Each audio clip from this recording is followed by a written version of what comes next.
Right, hello. So we might as well get started on time. Hi everyone, my name's Simon. I work at Facebook in our London office. Yes, we have one. There's a lot of salespeople, but they're on a different floor to us. We don't hear the bell ring or anything like that. We have a little engineering team. There's 8 of us. There was me on my own 19 months ago. So it's grown a lot since then. And what we do is we build stuff for the Facebook platform. So we write code for Facebook itself. But we also spend our time working with other companies, startups, and big companies to build on our platform. So our team is responsible for a lot of the stuff that we did around timeline in September onwards. So things like The Guardian, Independent, Spotify integration, SoundCloud, Mixcloud, Deezer, and a bunch of stuff that's launched since then.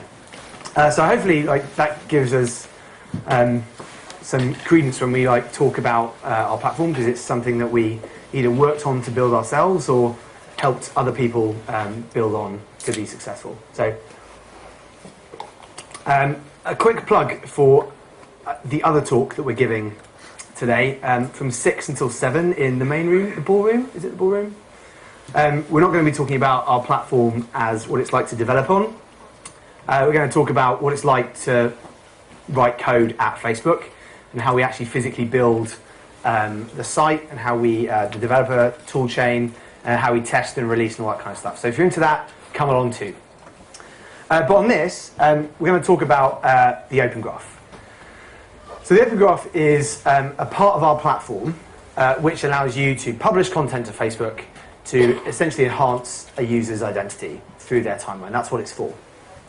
But to understand what it is, let's just understand where we came from, right? So when we started Facebook 8 years ago, the very first thing we did, that not very many people had done before, is put a real identity on the web. Your name, real name, photo. And obviously, the second thing we did was the social graph, connections between you and your friends. And then, in April 2010, we launched the first version of the Open Graph, which allows people to connect with any object on the web using one verb, which probably all heard of, like. And that worked really well, right? It's on millions of websites and served billions of times a day, and hundreds of millions of people have used it to say that they like artists or movies or bands or songs or news articles. But it doesn't cover the whole story. And so what we've done with the Open Graph now, it allows you to create actions and objects that allow a user to connect to anything on the web using any verb. Right? So you can read a book, or you can rate a movie, or you can plan to attend an event, or you can cook a recipe. And what we hope this will do is help people build out their identity and who they are through the things they do and applications they use on the web. So that's the user story, right? But what's the developer story? So we call these timeline apps, right? That's what users call them. But for developers, there's a different theory behind this. And it's actually really simple, right? What is Facebook's platform for? Why would I build for it? Why would I integrate it into my product? Why would I use this at all, right? And it's really quite simple. You have your product, your app, the thing you build, and then there is Facebook. And you get traffic to your application from the web, from the organic web. It could be from Google, it could be from blogs, it could be from anywhere. But the whole point of Open Graph, and really Facebook's platform in general, is that if people using your app publish content to Facebook, and in the old world that could be copying and pasting a link, could be pressing a like button, could be a feed dialog, a share dialog, then what you get from Facebook is traffic. So that's what the platform is there to do, really. You publish content to Facebook, and Facebook drives traffic back to you. And that means those guys publish more content, which means we drive more traffic back to you. And that's really, underneath everything, what the Facebook platform is all about. And that's why it's worth, we think, building into your apps. But we hate PowerPoint. So I'm not going to do a talk with slides. We're going to build one, right? Like, what's the point of slide decks, you know?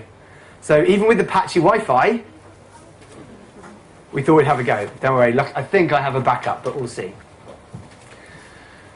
There is another story about this as well, right? If we're driving traffic to your app, because people use your app, publish content, drives traffic back, we do this on all the major platforms. So there are basically a few platforms that we really care about right now. So the first is the desktop web. Pretty standard, it's been around for a long time, very popular, awesome platform. Then we also care about native apps, primarily iOS and Android. And we also care very much about mobile web apps. And so with the Open Graph, the idea is that you publish content to the Open Graph no matter what platform a user is using your app on. And then when one of their friends sees that content in their newsfeed, timeline or ticker, and they interact with it, they'll end up at your application on whatever platform they're using. So SoundCloud is one of the guys we've worked with to start with, and just copy them. Like, they've done a really good job. If I'm using SoundCloud on my iPhone, right, if I favourite a track, a sound on SoundCloud, my friends see that in their newsfeed, and if they're using iOS, if they're looking at the Facebook iOS app and they see that, they click on it, they end up at the App Store to download SoundCloud. If they have the app, they get deep linked straight into the SoundCloud iOS app.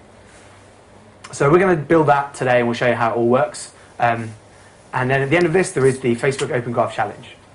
We want you guys to hack on this stuff. That's why we're here. We don't talk too much. We just want people to hack. And we're going to give away some awesome prizes tomorrow to the team that comes up with the best hack.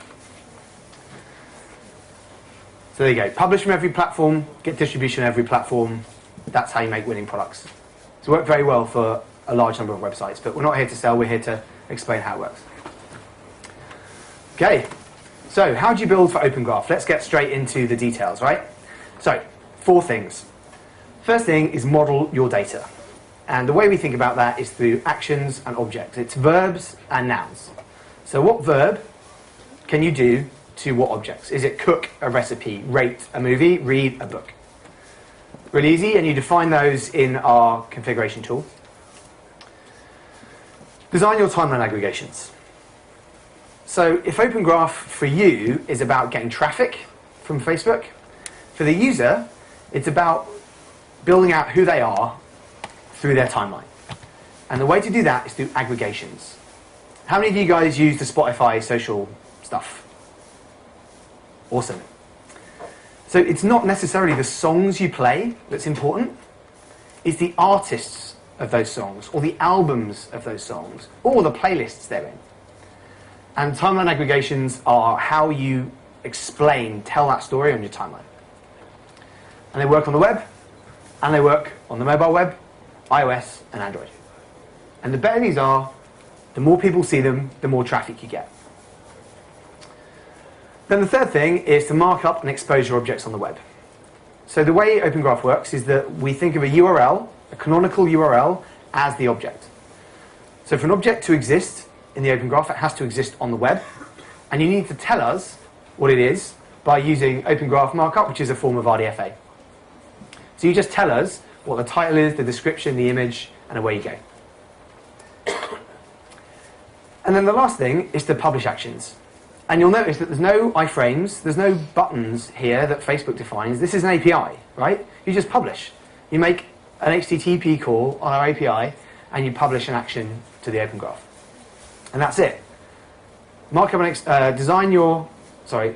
model your data, actions and objects, design your timeline aggregations, expose your objects on the web, and publish actions from every platform on which your product lives. Right, so that's it. That's the PowerPoint until a tiny little bit at the end.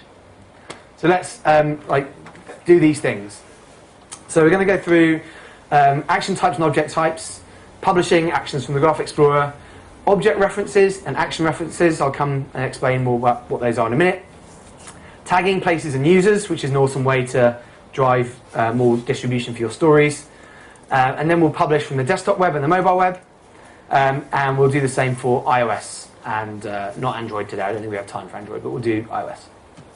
Okay, so how good do we think the Wi-Fi is?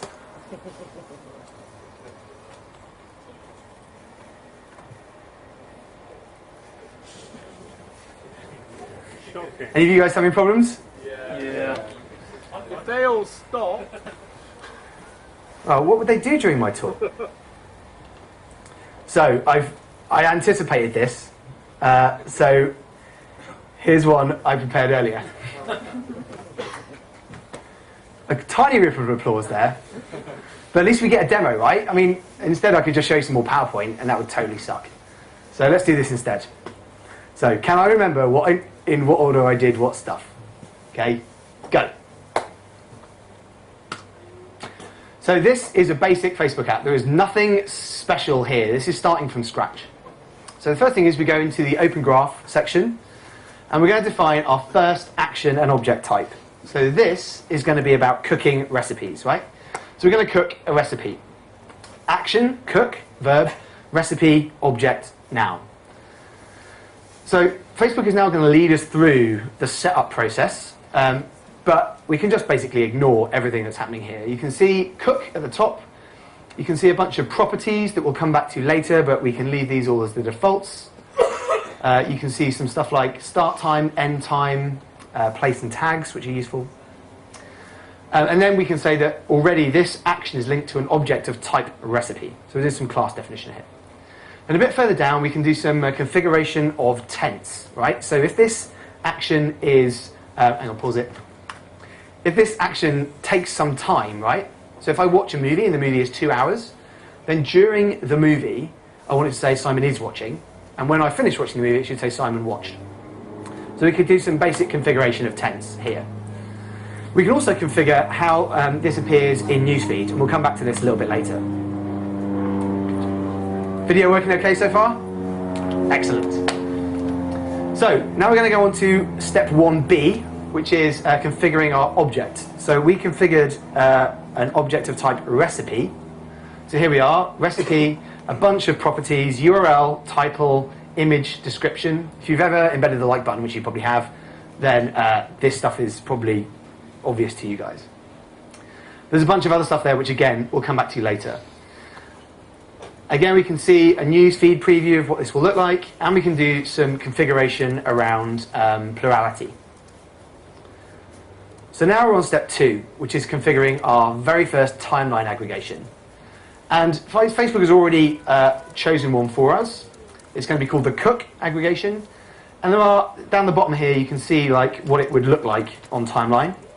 And you can see there are 6 different types: lists, gallery, table, map, item, and number. And this is cool because if you're building an application, as someone did at one of our last hack days, about mountaineering, and they built an app which is all about going round mountains in the UK and publishing to their timeline, ticking them off every time they get to the top. Now, a picture is not necessarily the right story for that action, but a map is. If you, Nike Plus, for example, uses these because they can plot a route that I ran. Numbers, numbers, right, this is cool. Let me stop and talk a bit more about these, right? So imagine you build a data capture app. I haven't talked too much about like the applications here because I'm leaving that up to you. But if you think about writing data into the Open Graph, and yes, that gets you distribution, but for the user, you can start to do really incredible, powerful stuff. So you're not publishing stories here. You're not publishing titles, descriptions, and images. You're publishing structured data. You're publishing URLs. You're publishing integers, and you're publishing like arrays of stuff. So Facebook knows what this stuff is, which means we can do really cool stuff with it. Imagine you were building an application around running, like Nike Plus has. Then obviously I can run a route. But that route has properties, right? It has the amount of time it took me to run it. It has the length of it. And that means on timeline, instead of just a story saying Simon ran a route, Simon ran a route, Simon ran a route, you can have an aggregation which shows in all time how many miles have I run, or this month how many miles have I run, or this day how many miles have I run. So that's the cool thing about timeline aggregations, right? You design how you want the data to appear, and then Facebook loads that data in depending on the time view in timeline. Okay, so we're going to stick with list in this example. We're just going to go straight through. Most recent things I cooked. This is like the most simple timeline aggregation you can do. There we go. Cook, recipe, and a cook aggregation. So now we've done step 1 and step 2. Done. And these are type definitions, right? This is me saying the type of action is cook, and the type of object is recipe. So now we have to move on to step 3, which is putting this content on the web and making sure Facebook can understand it. And helpfully, Facebook gives you some code you can copy and paste into the top of your template for this web page. And you can see URL, title, description, and interestingly, the type, the OG type, is Simon's Food App, which is the namespace of my application. That's something specific to my app. And recipe, which is the name of the object type that this is. Okay?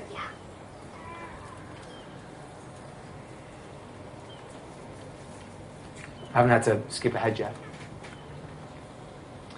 Cool. Oh, hello. How does that markup look? Okay, so at this point, maybe the right thing to do is skip over to the actual code. Is that better? Yeah. Okay. So let's just look at what that page looks like on the web.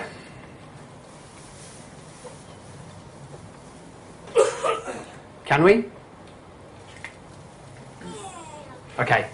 While we get into the code, if you guys want to download this stuff to see how we did it, or to take this and hack on it and use it as the basis for your projects, all this code is available on tinyurl.com/simonsfoodapp. And all the source code for this very simple app is on GitHub. And you can copy and paste this, change a few app IDs, and then go and build this yourself. So follow along there if you can't see on the screen. Cool. So what we have here is a URL, right? It's going to be on Heroku, so it's morning-robot-1234.herokuapp.com /recipes/ let's pick a recipe, pizza. So we've got a title, we've got a description, and then we've got this OG type, Simon's Food App : recipe. And then we're also specifying this tag called OG URL, which happens to be the same URL that this is hosted at, but this is really important. This is the canonical URL that represents this object on the web. So you might have multiple versions of it, but in each of those, you want to point it at a single URL that canonically represents this object in your app. Then we have an image which explains what it's about, and they're that long, we'll just leave for now. So let's jump back into the video. Skip forward a bit. We've seen all this. Okay. So here is a previous version. It looks much better, don't you think? The design skills are pretty sweet on this. But it's the source code that matters, right? So we can look at the source code and we can see that this URL has been marked up with this metadata. So the next thing we need to do now is make sure Facebook can see that URL and understand the contents of it. So we have a thing called the Open Graph Debugger. It's at developers.facebook.com/tools/debug.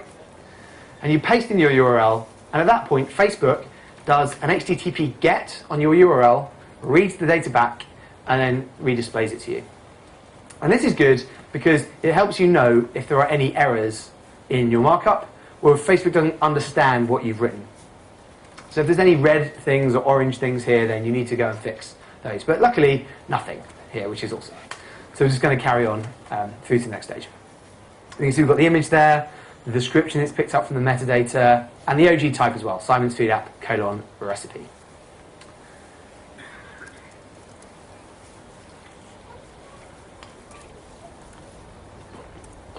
So that's basically step 3, right? We've defined actions and objects, and now we've specified an instance of that object. So we have the recipe type, but we can have tons of recipes. We can have pizza, pasta, Thai green curry, anything you can think of is an instance of the object type recipe. So now we want to go into the 4th stage, which is publishing those actions to the Open Graph, and then seeing what happens inside Facebook after that. So the first, can you see that? Is that good? Yes, okay. So what you see there is, just like we had for the object, Facebook had cut and paste code that you could just use. And we do the same for the curl call you need to make to publish these actions. And one of the things you notice here is the URL is graph.facebook.com/me, which is whichever user's signed in, /Simon's Food App, again, my namespace, :cook, cook being the name of the action. So I could copy and paste this into a terminal and just run it, but we're going to use a tool called the Graph Explorer. Actually, let's skip forward a little bit. Here we go, which just makes it much easier to publish when you're developing. So here we go, we're going to change it to post, and then we're going to say /me/Simon's Food App. Thanks, maybe a little mistake. :cook. And then we're going to say that the thing we're going to post is a recipe, and then we're going to give the URL of that recipe, right? Submit, bam. What we get back is an ID that represents that action instance in the Open Graph.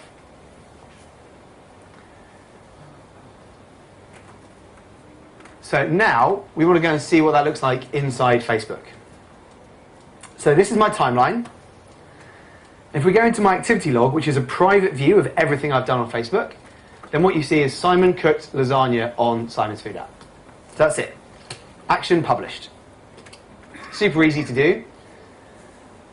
Pro tip is, so from here you can do a bunch of things, right? So you can choose to feature it on your timeline, you can hide it, so the data is still available for use in aggregations, or you can delete that action completely.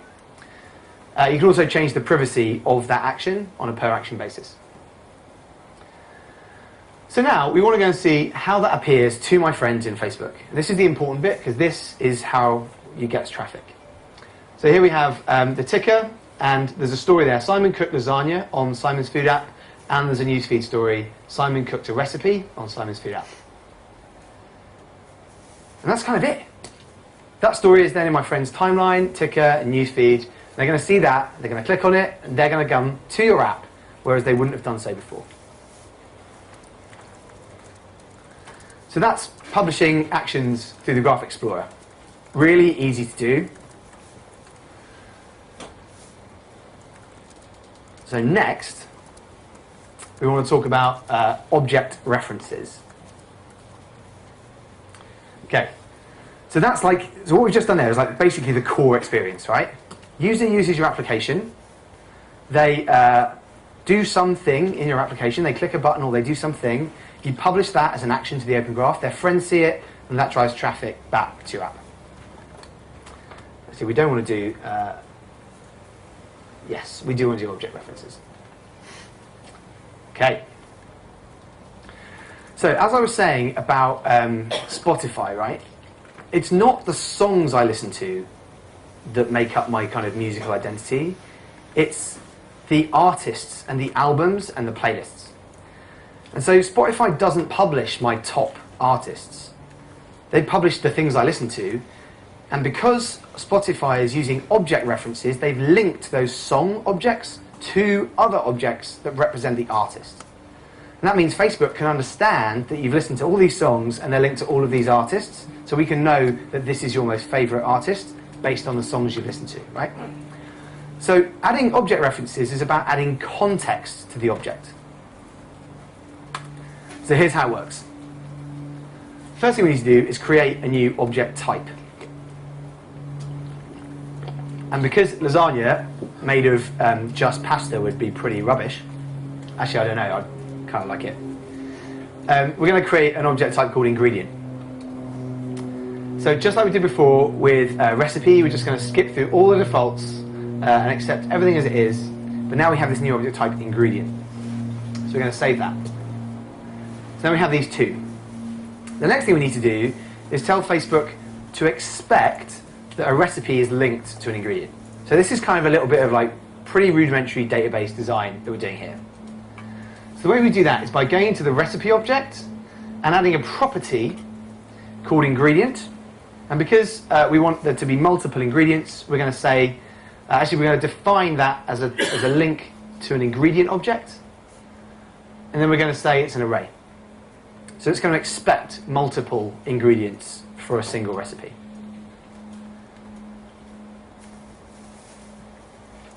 So let's save that. You can kind of see how this will appear in newsfeed in a minute. We'll come back to that. So let's save those changes and move on. Right, so now we've told Facebook that the type recipe is linked to the type ingredient. But now we want to do that for our actual instances. So let's go back to the code. In fact, yeah, let me jump out of here because you totally can't read this. Lasagna. Here we go. So the way that we tell Facebook that this recipe object, lasagna, is linked to these multiple ingredient objects is by adding a few more meta tags to our recipe object. So here we've got Simon's Food App : ingredient, and the content of that statement is a URL that represents that ingredient on the web. So we can skip back to the code and I'll to the video. I'll just skip through forward. Here's us adding those statements. Here's us pushing that to Heroku, which definitely is not going to work today. Okay. So now when we look at the source code for the lasagna page, we've got these two extra tags. So now if we take that and put it back in the debugger tool and we scroll down, what we see is not only the title, the type, the image, the description, all that stuff we had before, but now down the bottom we have Simon's Food App : ingredient, and it links to these two URLs that represent the ingredients beef and pasta. Okay. So we're nearly there. Why would we do this at all? Well, what it means is we can now build much cooler aggregations. So we can now build an aggregation that isn't just the recipes I cooked, but maybe it's my favourite cuisines, or maybe my favourite restaurants that I go to, or maybe even my favourite ingredients. It also means that we can make our stories of our actions much more engaging. So instead of just clicking, seeing a story that says Simon cooked lasagna, we can now have that story that says Simon cooked lasagna made with beef and pasta. And those things are linked. I can click on them, they're more engaging, and they drive more traffic. So here we are, we've just published a new action with that new content. So let's go and view the timeline view for this application. And there you can see that aggregation, that cook aggregation with beef and pasta linked. So we're starting to build out, right, this domain model of all the stuff that happens in your app and a really engaging way of displaying that inside Facebook. Cool. Okay. Basically, I just have to go through these videos now. Is the internet working for anyone? Should we jump back into code? Or should I just carry on with this? Carry on? Carry on? All right. You can use my hotspot. I can use Gareth's hotspot. Do you think that is a good idea? No. No, you guys are very busy people. Let's do it the surefire way. Okay. So we've shown you how to publish from the Graph Explorer, right? But that's kind of pretty boring because it's just a developer tool, right? How do you actually like take this stuff that we've done and actually like build it into your products? Okay, so here we go. How long are we doing for time? Okay, excellent. We're doing good. So again, all this code is available on tinyurl.com/simonsfoodapp. Okay, I blew it up. That's good. So here we go. This is the stuff we saw before. This is the object that represents... I'm going too fast myself. Pizza. So the recipe pizza. And we're going to do this stuff from the browser in the client side. So what's the first thing? Is that all right? Can you see that? No? Yes. Okay. I could actually jump to the code for this one. Yeah, let's jump to the code because I can make it even bigger. That better? Right. So what are we doing here? Cool, so the very first thing we want to do is embed Facebook's JavaScript SDK in our document. So we load it asynchronously at the bottom of this document, and then we have this callback function that's called the minute that that's loaded. So we populate it with our Facebook app ID, and there's a bunch of kind of configuration here. One of the interesting ones that people just copy and paste but don't really know what it does is status. And I'll show you why that's important a little bit later. So there's a ton of code here that manages permissions and login states and all that kind of stuff, and we'll come back to it a little bit later. But the money shot is here. All we do is call fb.api/me/simonsfoodapp:cook. It's an HTTP post, and just like we saw in the Graph Explorer, we're going to pass in a recipe.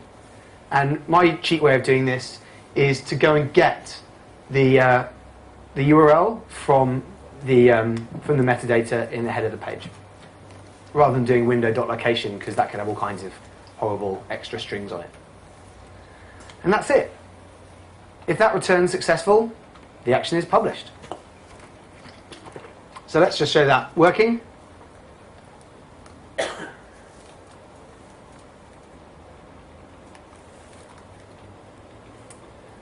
This is everything I just took you through. Okay. Before I show you it working, I want to show you one of the most important things about Open Graph. So if the success of your application, right, is about people publishing to Facebook and that driving traffic back, they have to be in a state where they can publish. And that means you need to have them logged in. They need to be logged in with Facebook in your application. You need to have a fresh, valid access token for that user to be able to publish. And so at some point they have to have connected with Facebook. And so the simple way to do that is with this statement, fb.login. We're doing this all on the client side. No server here at all at this stage. fb.login. And by logging in with Facebook, you don't, by default, get the permission to publish to that user's timeline or to the Open Graph. So you need to request an additional permission. And the permission you need is called publish_actions. So one of the things you can kind of see here down at the bottom is in the OAuth scope parameter, publish_actions. If the user grants you that permission, you've got permission to publish actions to their timeline. So here we go, let's look at this in the browser. I'm actually already logged in, but I'm going to click cook. Oh no, I've done it all. Now this is where I have to remember exactly what I did in the screencast. There you go, it worked. Thanks very much. If the internet was working, I could show you this stuff, working for real. I mean, I do promise you it does work for real. Should we try it? Come on. Ali's message seemed to get through. Running beta on big screen, brave.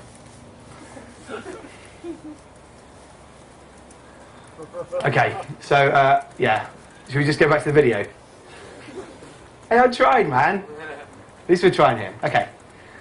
So that's how it works from the web, right? You just call that function. As long as the user's logged in, then it will publish the action. You get the action ID back, double high five. So how does this work from mobile? This is a mobile conference, right? We're here because we build mobile stuff. And that's the most important thing about Open Graph, right? The web, done. Open Graph really is a mobile product. If Open Graph is about tracking the things you do and about building out your identity through those, how much of what you do is at a desk in front of a computer, right? Very little of it. Some of the most successful Open Graph apps, like Food Spotting and Pinterest, they're inherently mobile, right? Food Spotting is an app on my phone that I take a picture of food at restaurants, and I tag my friends who are with me, and I take a picture and I tag the restaurant, and that publishes it to Facebook. I do not take the plate and put it in front of my webcam. These apps are inherently mobile apps. And so the story for Open Graph on mobile is a really important one. So, how does it work? Well, brilliantly, because everything we just did is on the desktop web, guess what? It works on the mobile web too. So here we are on m.facebook.com. That was my timeline. I clicked on the story, and I ended up at a version of that. I ended up at a version of that same URL, optimized for mobile. I have two choices here. The a few month old choice would be to do user agent detection and redirect to m.myawesomesite.com. But this is the modern world, and you can also do responsive design. So obviously extremely simple stuff. Oh yeah, this web page that isn't there. If you shrunk it, good things would happen. So that's what I promise it looks like on a mobile device. Because this is the mobile web, it just works. So my friends saw that in m.facebook.com, they clicked on it, and they ended up at the mobile web version of my product.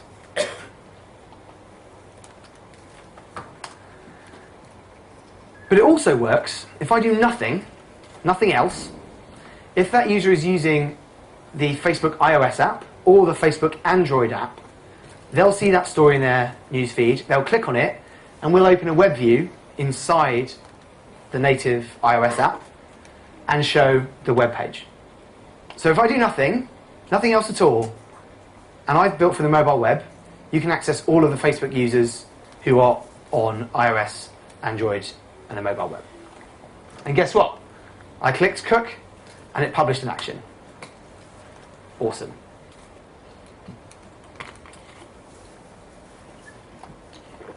And there it is in my activity log.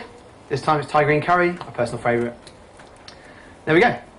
That's what one of my friends would have seen if they were on the desktop. They click on the link and have the desktop version of my site.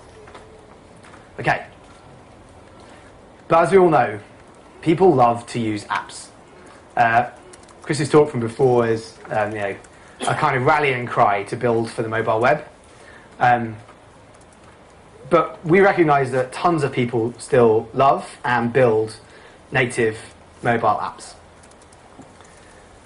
So guess what? This stuff works there too. Video number 4. Okay, this is the last one. After this, I'm screwed. So we'll just go with it for now. Is this the right one?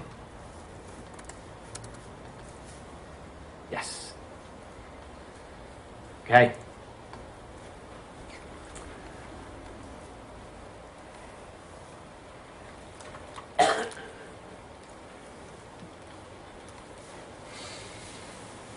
Right. So I have a almost purposefully terrible iOS app to prove this.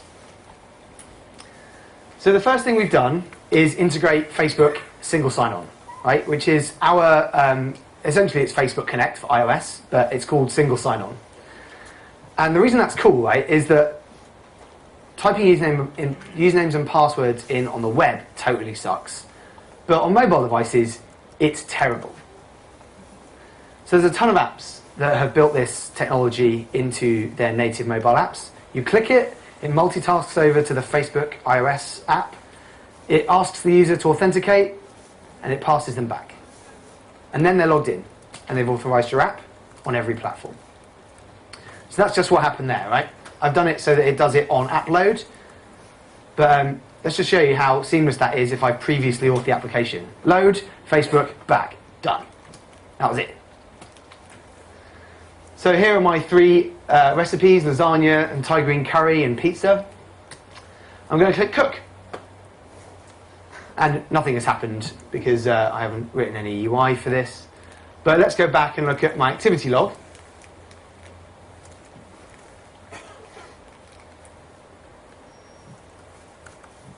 And there it is.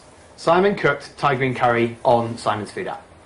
Published from iOS. Simple as that. So the code to do this is actually really simple. Right? Once you've instantiated Facebook single sign-on in your app, and there's an online tutorial about how to do this, this is the code that matters. So all we're doing here is building the URL and taking, so first thing we build the URL. Now there's an important thing to note here, right? This is a native iOS app, right? But you still need to publish a URL that represents the object. So if you're building a native iOS app, one of the things, sadly at the moment, is you still need a page on the web that represents this object. And that's something that we're trying to look to see if we can change. But right now, it's URLs, canonical URLs on the web that represent these objects. So that's what we have in here.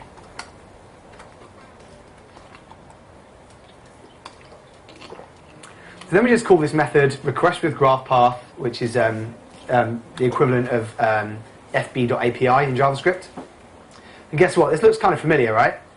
Simon's Food App :cook with a recipe. So that's the URL that we made earlier, and we post it. That's kind of it. That's how easy it is to publish from iOS. But there's a bit more to it than that. Imagine if I'm using an iOS app. What are we going to show now? Yes. What we're going to show now is how this works in the native Facebook iOS app. Here we go. This is my timeline in the native Facebook iOS app. Scroll down. And remember, we've done nothing here from the previous example. We just click Simon Cook Tiger Green Curry, and look, we've been directed to that URL on the mobile web.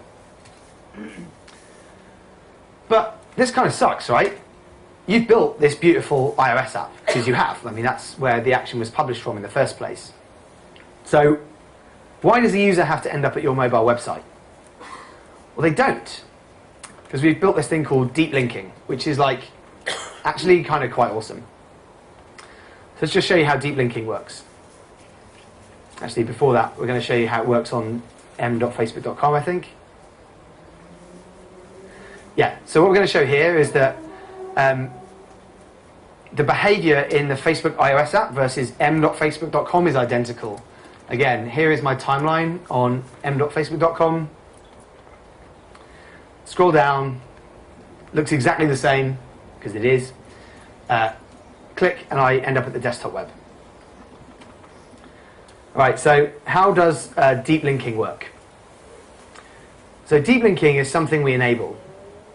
So the way you do this is by going into your apps settings. Here we are, Simon's Food App. Go to Edit App, scroll down, which is where we configure a ton of stuff about our app. And then there's this magic piece here.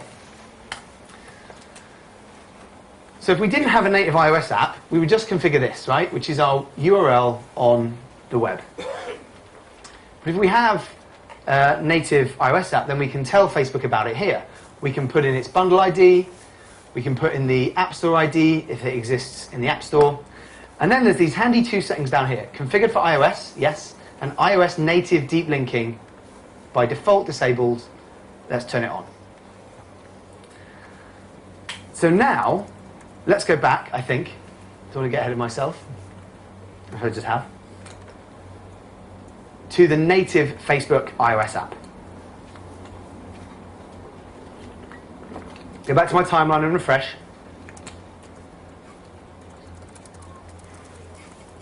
So remember the behavior here was I clicked and it opened a web view and opened my website. But look what happens now. If I click that, it's going to multitask me over to my native iOS app and pass in that canonical URL. So why is this killer? Number one, users in Facebook, they click something from their friend and the thing is in front of them. So I see a sound from one of my friends played on SoundCloud, I click it and it plays. Pretty awesome experience. Native to native. But it's pretty awesome because if the user doesn't have that iOS app installed, they go to the App Store. Right, so getting in the top 10 of the App Store is really, really difficult, okay? And you have to either spend money or have some kind of nefarious means, or just be extremely lucky and successful. Or you can integrate with Open Graph and get distribution to your native iOS app. And I think it's 7 of the top 10 top grossing iOS apps have done this. I think there's a probably a connection. We sent something like 1.1 billion users through this flow. 160 million users went through this flow in March, and they did it 1.1 billion times. Right, so this is happening a lot. So one of the cool things about integration with Open Graph is you get distribution on the web, but we'll send people to your native iOS apps in the App Store as well. And about 4 weeks ago, we launched exactly this for Android. So if you build for iOS and Android, the same thing can happen.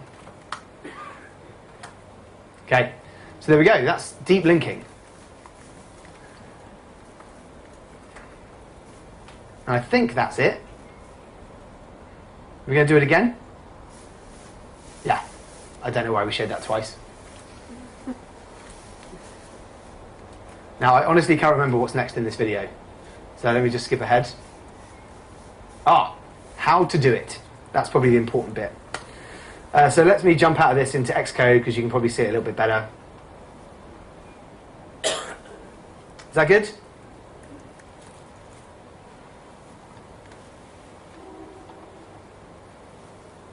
Okay, where is it? Oh, it's in the app delegate. Here we go.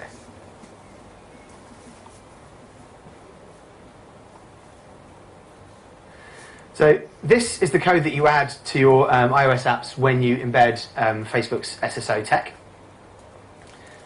And you can see this method, handle open URL, which is when we pass a bunch of content in the URL when we open your iOS app.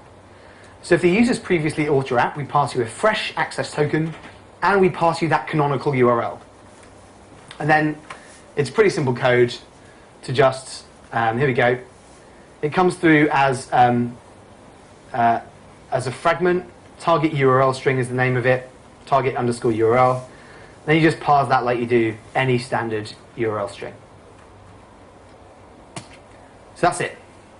That's kind of how Open Graph works. It works on every platform. Well, it works on iOS, Android, and the mobile web and the desktop web. And it's all about driving traffic to your apps. Okay. So I've got 5 minutes left. I promise, I don't want to do too much keynote, but I just want to jump back in and show you that flow via the App Store actually happening. So this isn't Open Graph itself, but this is another piece of technology, but it works the same way. This is requests, right? So this is two phones, real time, no sequences shortened. They have a list of friends. They're going to click Dave Schatz. They're going to use our requests dialog. Send that. He gets a push notification from the Facebook iOS app. Now we know his passcode. And he's going to see that in his notifications dual with that little icon that says you're going to be sent out.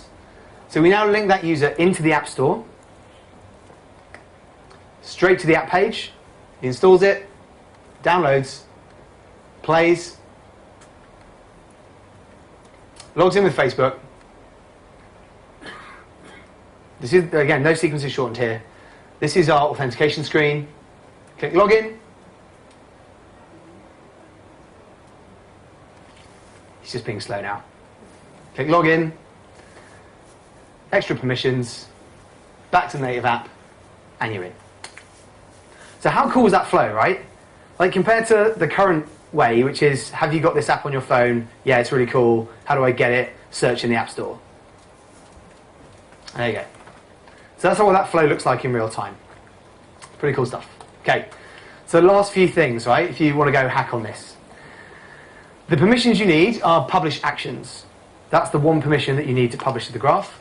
Email is something that most apps ask for, and it allows your email. It means that you pass your email address to the app. So we talked about this earlier, but here's another way of explaining it. Object and action references. I didn't actually have time to do action references because the internet didn't work for us. But that's the idea, right? Cook a recipe and the recipe is linked to these other things called ingredients. And that means you can have these awesome aggregations about my favourite ingredients based on the recipes I've cooked. Cool stuff. Again, something I didn't get to show today, but you can tag people and places in these actions too, right? So the way you do it is publish, remember this, recipe equals recipe URL. But now we can say place equals, and then a place ID, tags equals, and then a comma separated array of Facebook user IDs. We can even send a message. So think how cool this makes your stories, right? If I'm building food spotting and I take a picture of an awesome dish, I can now say who I'm with, and I can say something about it, and I can specify the place I am. And that is a pretty awesome story when you see it in Newsfeed. Now, again, something I haven't had a chance to talk about today, right? But the whole point of Open Graph is not just writing data to the graph. You can read quite a lot out. So I'd love to see some hacks built on this tonight and tomorrow. So there's a bunch of permissions. There's user actions, music, video, and news, and friends actions for music, video, news. And this means, for example, that I can then pull every song I've listened to in Spotify, Mog, Rdio, or Deezer, or any song my friends have listened to in those services. It also means I could pull all of the news articles I've read on The Guardian's in Canvas Facebook app, or any of my friends have read in that app as well. But it also means I can request permission to read data from other specific apps, right? So if I'm building an application that's all about SoundCloud sounds, SoundCloud published that data to the graph, and it's the user's data, right? It's not Facebook's data, it's the user's data.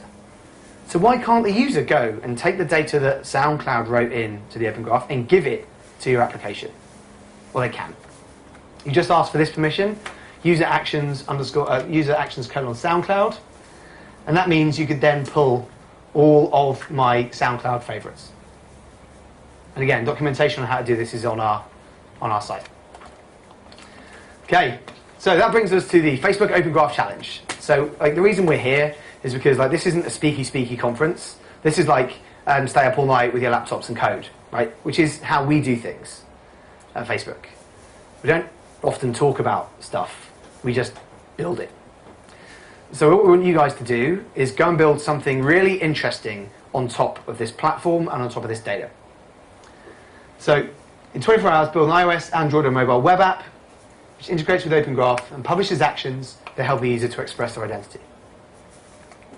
Really simple, and the prizes are 4 Samsung Galaxy Nexuses. Ooh, nice. We do have them, right? You got them, right? Yes, we got them. Yes, we definitely have the phones. Go and win some phones. It's like ice cream sandwich, but don't show out now. So yeah, we'd love to see some people hack on this stuff. Right, good ideas and not so good ideas. So let's do the not so good ideas first. So there's a theme here, right? If you build a Facebook app just on top of just Facebook, it's gonna suck. Right? Because what you have is just social data, and there's nothing there, right? Just social data. The best apps take socialness, or this concept of being able to publish and read and use all this social data and layering and friends, on top of another data set.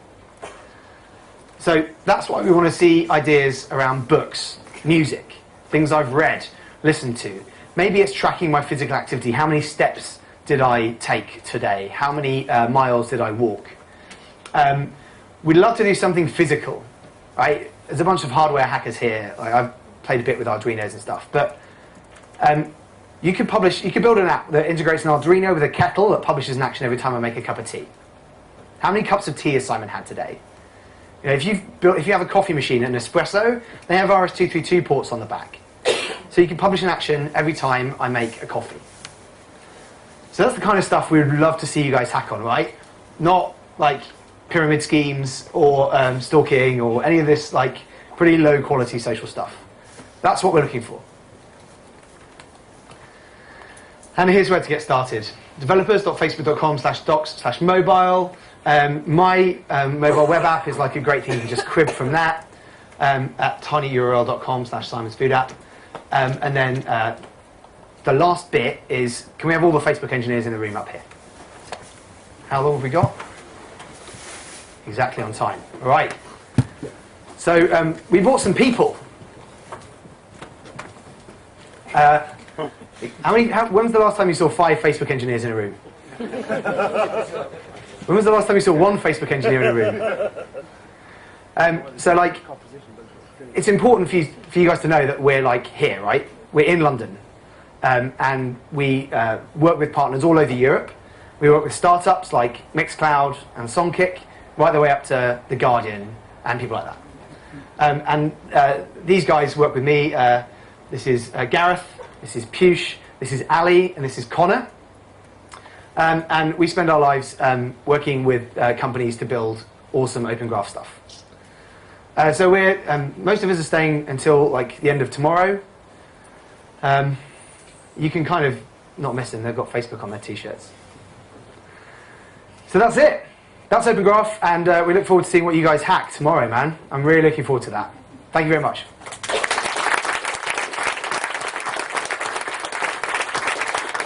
I don't think we have time for questions, I'm afraid. I went on a bit too long, but we're not going anywhere, right? So we're outside. Come and find us. Thank you very much.